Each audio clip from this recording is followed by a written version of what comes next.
let's get right into it. We talk about scaling and what does that success mean. And maybe I can start with you, Ravi, in terms of what is growth and how do we define it? Is it revenue? Is it valuation, customers, products? Thoughts? Yeah, so first I'd say growth is all about having a successful or a high value proposition product or service. Okay, so a lot of us have great ideas and that's fabulous, but that idea needs to translate into a value proposition for a customer. Okay, and that customer hopefully will pay you for that product or service. And so I think too much, we get caught up in the idea, caught up in building the sandcastles, and we sometimes forget that it's a very mundane task to actually build that product and then convince the customer to pay for it, right? And it has to be a hard transaction back and forth. And if you can do that enough times, right, you've built a business. And if you can do that greater than the cost that you're spending, and this is the dumb advice I used to give as a VC, but I guess it applies, right? Which is, be profitable, right? Start building a business, make investments, building a great product, but try to get on the other side of the curve where you've sold a little more and then take some of that profit and reinvest, right? So that old school way of doing business, I think, really is about that scaling. And Rajiv, how do you define this whole growth so that we know what we're trying to scale to? Yeah, I mean, really, if you think about growth in most instances, it's really a four-letter word, and that four-letter word is more. So it's more of revenues, it's more products, it's more customers, it's more employees, it's more sites, it's more in terms of stock price or valuation. So there are a number of different things where you can say growth defines that. Now, as an entrepreneur, you can't worry about everything. And so what you want to do is you want to figure out what are the areas you want to focus when you're doing growth. So clearly you want to focus on things that you can control and influence. So things, for example, is your product a good product? Are there customers using it? Is your revenue increasing over time? Those are things you can control. Things like valuation and competitive environment, those are things you can't really control. So you want to spend as much of your time worrying about things that you can influence and control and make better.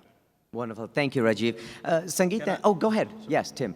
Are you switching from the question? Because I just had one more dimension Please, to add to this please, add question. your thoughts. So I think as an investor, and I've been on your side of the table as an entrepreneur, but being a VC for 12 years, the one thing I'd highly encourage folks to do is you need to understand the product, which is your company, is eventually going to get valued by public markets if you're, go all the way, or even when you're getting acquired. So understanding in the context of growth, what is the financial model that you need to be aspiring to get into? What is the, not just the growth curve of the revenue or the booking line, but what is the gross margin number and what are the dials you can turn there? What is the eventual profitability numbers going to look like? And how you shape your sales and marketing and R&D costs inside the P&L. That has to be looked at holistically. And you also need to study which are the companies that are worth aspiring to be like, depending on what kind of product you're making. So I think top-line growth, just for its own sake, is not the way to look at it alone, because you can be very, very fast growth at the top, but if your metrics internally are not in line or not better than what the market would accept, you end up not getting the what your equity should be worth eventually when you go public or sell the company. Wonderful, thank you. So now we've got a baseline for what growth means and what we're trying to scale to. Sangeeta, you've got some great experiences from small companies to large ones. How do you manage through this rapid growth, especially some of the backbone and the operational aspects? Sure. Thoughts? No, absolutely. So from my perspective, I've got varied experience being in a startup and earlier in a small startup called Cisco Systems. It really starts with the team and people, regardless of the team size. So perhaps more important in a startup. So to scale, the first thing I would encourage all the entrepreneurs in the audience to do, make sure as you move beyond the founder team, you build a leadership team of individuals who have the same aspirations and risk appetite as you. Because when you build that close team right, they will help you scale.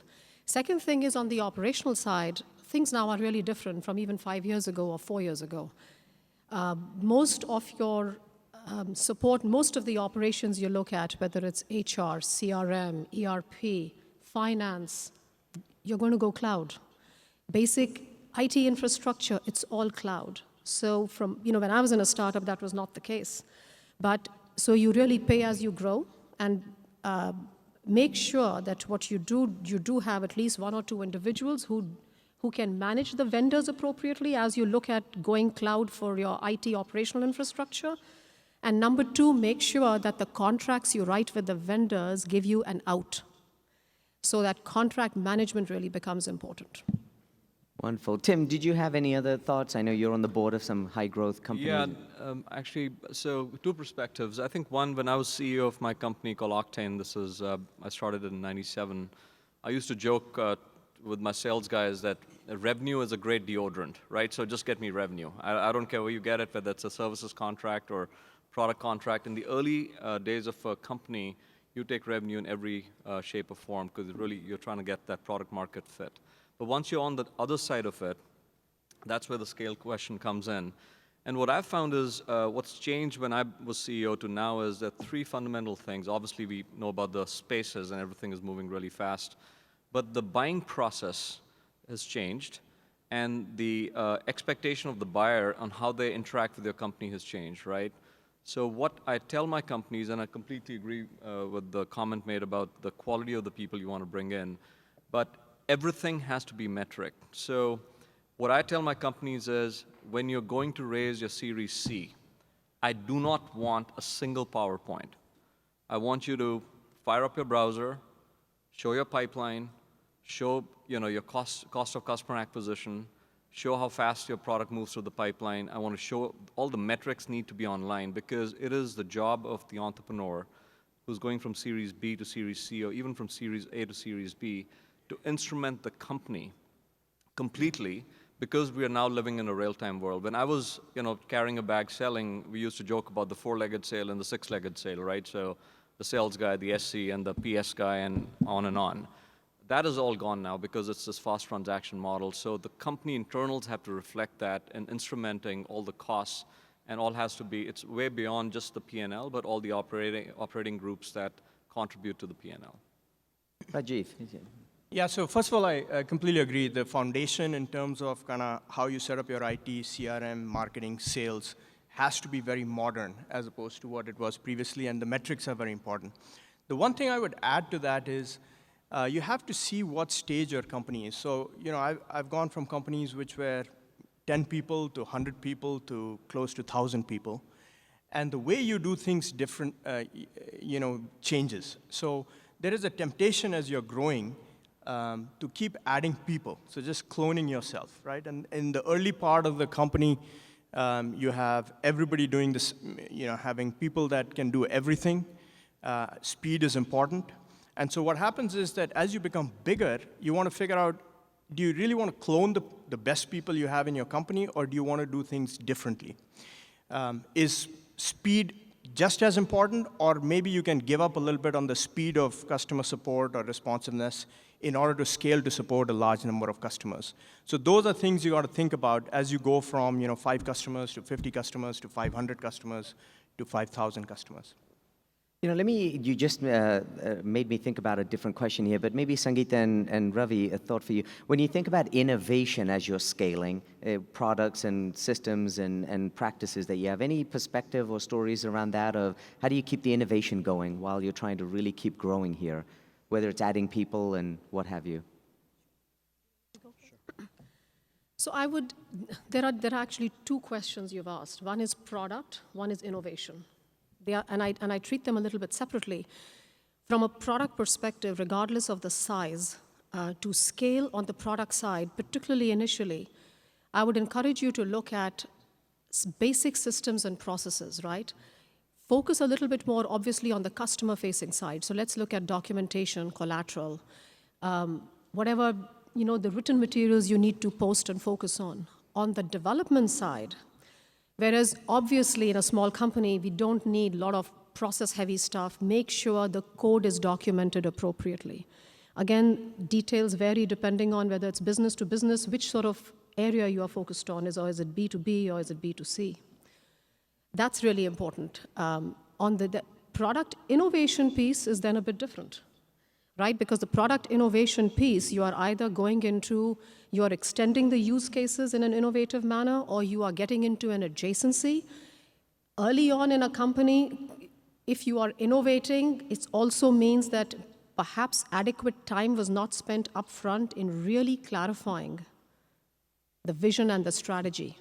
So really investing an appropriate amount of time early on is really good, but innovation then again would involve make sure that when you extend or innovate either in your existing market or an adjacent market, it is done with great thought, use cases complete, and there is some minimum internal documentation with focus being on the external side for customers. Great, thank you, Sangeeta. Ravi? Yeah, quickly add, I totally agree with that. And I think innovation has to be part and parcel of everything you do as someone running a startup or someone in a startup or someone investing in a startup, right? That's the only chance we have, okay? I named the company Slingshot because it is David versus Goliath. Okay, you are going against people who have much better resources, very smart people. They've made a lot of mistakes. They have a lot of processes in place. They have installed bases. They've got benefit of the doubt. They've got cost of capital advantages. And basically what you have is the ability to do something that seemingly may be dumb, okay? And then you find out that it is dumb. But through that process, you realize, hey, there's actually another idea here that hasn't been done before that could be interesting, right? And so innovation, I would suggest to all of us, has to be part of the culture, day one, and it has to be set up such that we can all make mistakes, and we make them rapidly, we learn from them, and there's an esprit de corps that really embraces the risk-taking together, but at the same time having someone that follows up with all of those, scatterbrain things that we do and meshes that together, okay? So we create a product roadmap, so we create, sort of a value proposition that we can articulate, so we create differentiation that we then back up, right, via products and services, and then we arm our salespeople, we arm our marketing teams, we arm our ecosystem, okay? And it all comes from, I would submit, innovation. Right, so that's not like a center in a company. It's everything we do. Thank you. May I just add? Yeah, go ahead, Sangeeta. So I agree with what Ravi said, but I'd give a word of caution. The most powerful word in a small company or a large company is no. Continuous innovation can be very, very disruptive. So you need to think innovatively, but if you're looking at, meaning I come with an infrastructure background, networking, L4, L7, security services, these are complex areas. And even though everything is going software, you need hardware to accelerate software. So product cycles are 12 to 15 months long, meaning it's not just a consumer thing, I'll put an app on my iPhone and you're done. So again, depending on the industry, word of caution, on continuous innovation, it's very disruptive. You work with people who have an idea of the day, you don't get one single use case delivered on time because of the disruptive nature of not sticking to your knitting initially. Tim, go ahead. Just add another way to look at this. So I think of businesses, so think about building a $100 million business, right? The first $40 million is what the initial product should deliver, if not more. But let's just start with 40. In my view, I think innovation happens right before you're trying to get product market fit. And that's where the innovation should, you're iterating the product, you're getting feedback. It has to be the best product amongst the startups you're competing with. But once that's done, it's done. And that's where I think product innovation should switch to process innovation. Because the companies that make it are not the ones that had the best, niftiest product. The ones that get to the first $40 million the fastest, the most capital efficient way are the companies that win, right?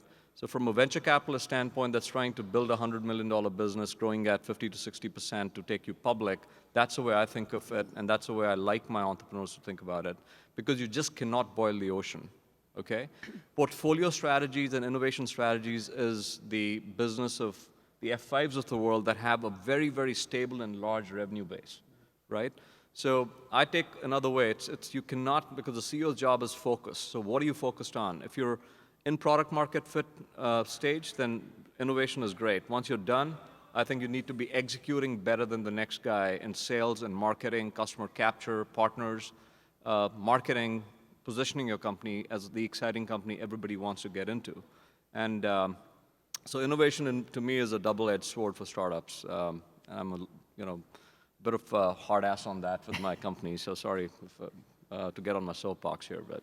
No, it's good to be tough sometimes. I'd actually like to go down the panel here, because I think this question will be really interesting insights for the audience here. So we've defined what growth means.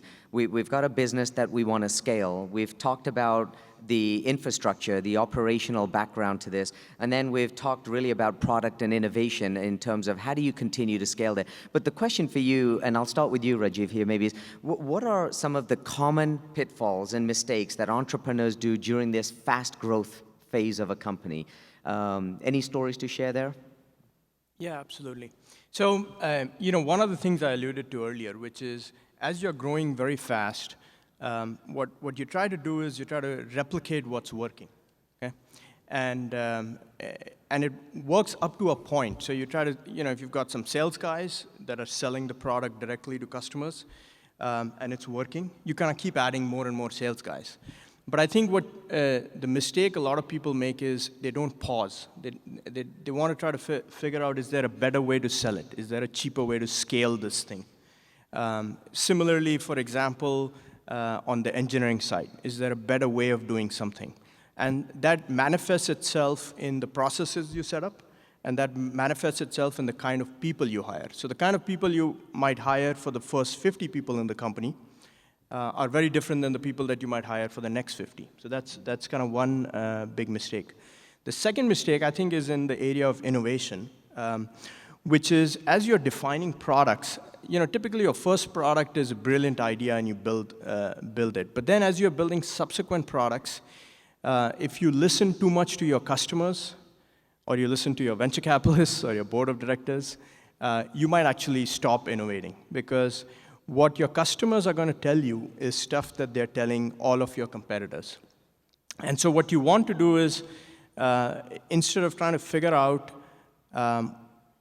should you build what your customers are asking you to do, you should try to figure out what is the customer's problem, and can you put together an innovative solution for it. And so that's a mistake I see, because companies actually go very fast up the gate, but then they start just following what customers or what their VCs or whatever ask them to do. And so those are kind of two mistakes that you want to be very, very careful that you don't fall into. Thank you, Rajiv. Ravi, do you want to build on that, on some of these mistakes we should avoid? Yeah, so one area which is very hard to do, so it's easy to sit up here and say, kind of don't do it, is, we as entrepreneurs focus obsessively, okay, on a wedge, right? Something that's totally different, and that's what makes the company great, what makes it fundable in the first place, what makes you kind of spend your time on it and recruit others, right, to go do something big and bold, or maybe it's just an awesome niche. But then there are a lot of other functions, okay? So if it's a product idea, there's a delivery, right? There's a manufacturing component potentially. There's the sales. There's marketing, right? And making it an awesome product above and beyond the feature set that it has, right? Maybe you should think about building a brand, right? And then you sell your first customers, and whenever you meet that first customer, everything changes, and there's a whole set of other things. And so the pitfall I might suggest is we forget some of the other areas, because maybe we're less good at it, right? It's not our sweet spot, and as entrepreneurs, we like to be micromanagers sometimes. B, it may be that you just realize there's not enough hours in the day, right? So, hey, I'm not going to build the brand, or I'm not going to market, because I just need the feature set out. And what I might suggest is building a company, kind of like, as Tim said, is really a system, right? And you want to think about the business model, the financial model, and really the stock, right? So a lot of people talk about that's part of what you're always selling. And so to do an exercise of roving bottlenecks, right? And to find the functions in your area that are best in class, right? And saying that's fantastic, but there are other areas now that need to catch up, okay? So the business is in alignment. That's something that is hard to do because, again, not all of these areas are in our sweet spot, so oftentimes we have to do very well in hiring, we have to trust others, and we have to be very open-minded, right? And it's that cross-functional discipline that ultimately leads to that $100 million business, right? Because you can overweight in one area initially, and you can do that for a while, but to the extent you're not backing it up with customer delivery, or the service aspect, or in my business, I'm actually installing solar systems. So I have trucks, I've got, crews, I'm ostensibly in the construction business. And so I've got to make sure the training of those guys, okay, is up to par with the marketing message that I've just delivered, right? And those are the things that are, again, easy to say, but fun to do, I suppose. Tim or Sangeeta, any particular lessons from your experiences to add about what not to do? Okay, just very, very briefly, one is focus. That focus means you got to defocus on a few things. There are lots of us, all type A personalities, we like to focus on everything. So that's number one. A lot of problems initially with entrepreneurs because they're getting continuous input. So the second thing is learn to say no, because you're going to get continuous input from customers, VCs, your spouse. So no is a very powerful word. And a third thing I would suggest is take a little time off. Working 24/7, running yourself ragged, the mind does tire out. And get that 6 to 10, 8 hours sleep. Cutting your sleep, getting up at 4 a.m. is not very, very productive either. So take a little time out and learn to say no would be my input there. I think, Sangeeta, you've just ruined a week's worth of mentoring. And my son is out in the audience, and I've been telling him to work 24/7. You got to be hungry. Thank you. Yeah, I'll just add to some great comments. So I think I'll give you two quick stories. I think the biggest mistake, and I've made it myself when I was running my company, is I think CEOs don't hire fast enough and they don't fire fast enough. And I'll give you the first example of when I was CEO of my company. I founded it with 3 other people, and my best friend, Rob Lohan, who's still my best friend, was VP of Sales. Now, we ramped this company very, very quickly to 70 million in revenue. But it became very clear that Rob, because he'd never run a number bigger than $10 million-ish, $15 million sort of nuts, it was very clear that the process and the efficiency or lack of efficiency was hurting the company. We had way too many SCs, et cetera. So firing Rob or moving him to a different position was the hardest personal thing I had to do, and I just took too long. Now, we did well. We brought in this guy called Bill Walsh, who was one of the COO type positions at PeopleSoft at the time, and he just brought this amazing scale, and Rob was put underneath him as sort of Western Region VP. And that just, in a quarter, just changed the playbook of the company. And we obviously, we sold the company for $3 billion and so forth, which was a great outcome for everybody. So, but the pain that we went through, and I should have been very decisive and just done it, right? And it took me, 6 months to do it. So that's the not firing or not moving people around fast enough.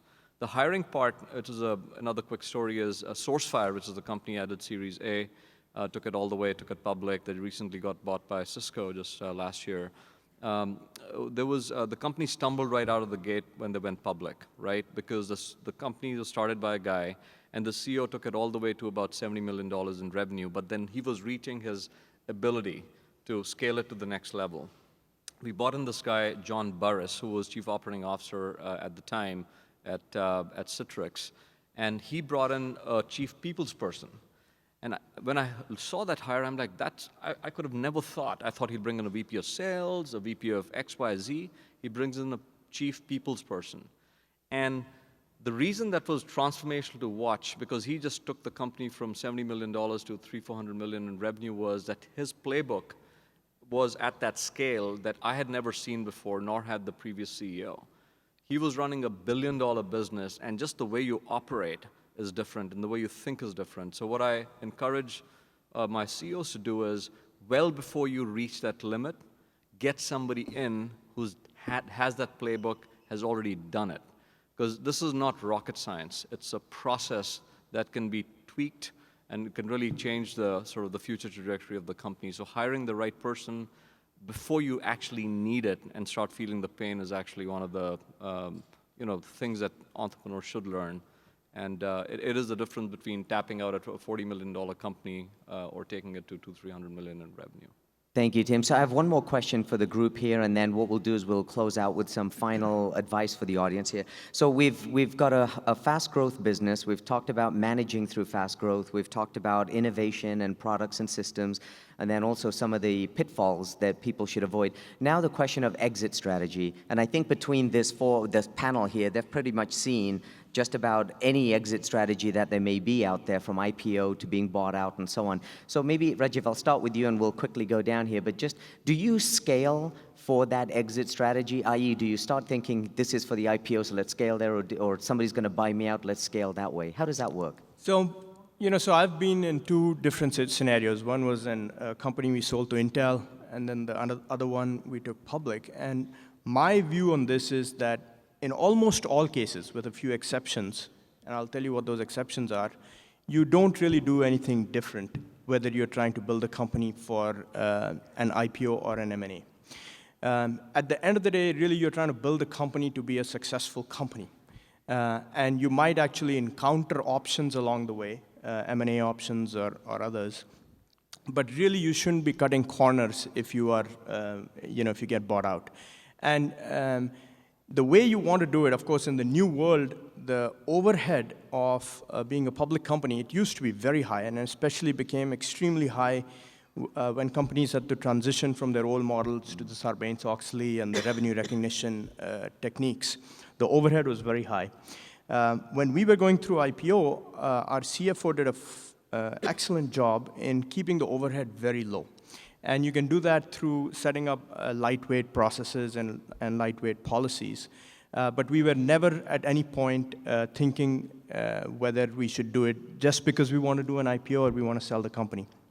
The only exception, obviously, to setting it up exclusively for an M&A type situation is a spin-in, where you know who's going to acquire you. You want to make sure that your infrastructure and methodologies and processes match that of the acquiring company early on, such that the integration will be very easy. Because if you don't really have a spin-in model, I haven't seen a single M&A which was done based on how the company was set up. It was based on the product or the customer or the market traction, not based on which CRM you used or which IT infrastructure you used. Wonderful. Ravi, anything to add to that? And then we'll move. Yeah, so my 2 cents is that it's important to be hypothesis-based, okay? And the hypothesis here that's important, in my opinion, is how big of a company do you want to build? So there are a lot of $5 million revenue, what I'd call lifestyle businesses, right, that spin off positive cash, and you can run them and be very successful. Do you want to be a public offering in your market segment? Okay, and if you're in a lower margin, slower growth market segment, you may need to do 200 million in revenue, right? So you need to say, okay, so to do 200 million in revenue, what organization do I need to build? What is the customer set that I need to get? What does the product suite need to look like, right? So product A is not going to be sufficient, so here's what I need to do. And so all of those things, I would submit, are very important to think about a priori. So it's not really the manifestation of the exit, if you will, but it's what is the goal, and very clearly define that. Try to crisply understand the gross margins that you need vis-a-vis the industry sector, right? So that's going to drive some of the, do you backward integrate into key components, or can you outsource it, and what do you need to pay? Understand the SG&A, right? What can that be? Understand whether you can invest and be unprofitable for the next 5 years, let's say, right? Because you're building something great and you're continually investing in R&D because you have to. Or do you say, hey, that's actually wrong, right? Companies like this should make money earlier. So that's my 2 cents. Thank you, Ravi. Anything in addition, Sangeeta or Tim, before we move on No. the exit strategy? I know you're short on time, so I just echo what the previous 2 speakers said. Wonderful. So why don't we do this? Why don't we wrap up here? Maybe we'll start with you, Tim, and we'll work down. But just one piece of advice. There's a lot of great entrepreneurs out here. We've talked about many different things here. But if there was one thing you guys want to leave this room with, what would that be? Yeah, I just say that you guys should understand that what you're doing, right, as entrepreneurs is the single biggest, the best job you could ever have in the entire world. I feel that at my core. I would not be a VC doing what I do if I didn't feel that. And it is what you guys do is what lifts, the US and the rest of the world, because the innovation is what drives us, reduces disease, and, makes efficiency happen. So it's really a noble job. That's point number one. But the thing that you need to figure out is what you want to be. Do you want to be a lifestyle business, or do you want to be a large billion-dollar business? And if it's the latter, then you need to think about your business in stages, because there's no way you can go from stage A to stage Z in a single shot. And then inside that stage that you're in, control the controllables and don't worry about the rest, okay? Because when you get to the next stage, you'll be ready for that. So just focus on what the fundamental things are that have to be done for the business, and hire the best people, sell like hell, okay? Pound your chest about what you're doing so that the world hears that you're building something awesome in a particular segment, and the market will take notice. So, and it's my pleasure to be here this afternoon. Thank you, Tim. Sangeeta. Likewise, I'd echo a lot of what Tim just said. Two things, focus on the core versus the context, and everything is a people business. Hire well, take care of the team well. Yeah, I would invest more in marketing. I think that's an underserved area. I had a professor in business school that said marketing's actually everything, right? The 4 Ps includes product. And so to think about, building a brand and the packaging that you have and the uniforms that your people may wear, right? All of those little things, I think, oftentimes we don't think about because we're busy just getting the functional job done. The second thing I'll say is I was a venture capitalist for 10 years, and I have a newfound respect for entrepreneurs. So I'm running a company now, and it is tough stuff, right? And so I really salute everyone in the audience that's either a past entrepreneur, a current entrepreneur, or just thinking about doing it, because it's awesome. And so keep up the great work. So first of all, I echo what everybody has said, but what I would say is that we are living in a phenomenal time with the level of disruption that's going on with cloud, mobile, big data. It's a phenomenal time to be starting companies. And this is also, I would say, the easiest time in history to start a company and scale it to a level that is extremely high. Because with this whole cloud-based infrastructure, you can scale companies up and down and sideways very easily without a lot of pain that used to happen 5 or 10 years ago. So this is really an exciting time to be starting companies, and I think if you do things right up front on kind of the planning decisions, you can build a very, very large and scalable company.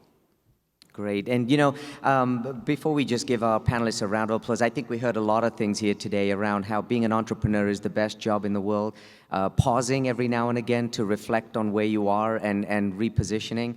Sangeeta and I need to have a chat about taking time off work. I think that was a good one. And then having the discipline and focus to really keep at this and not giving up. So with that, can we give our panelists a great round of applause here?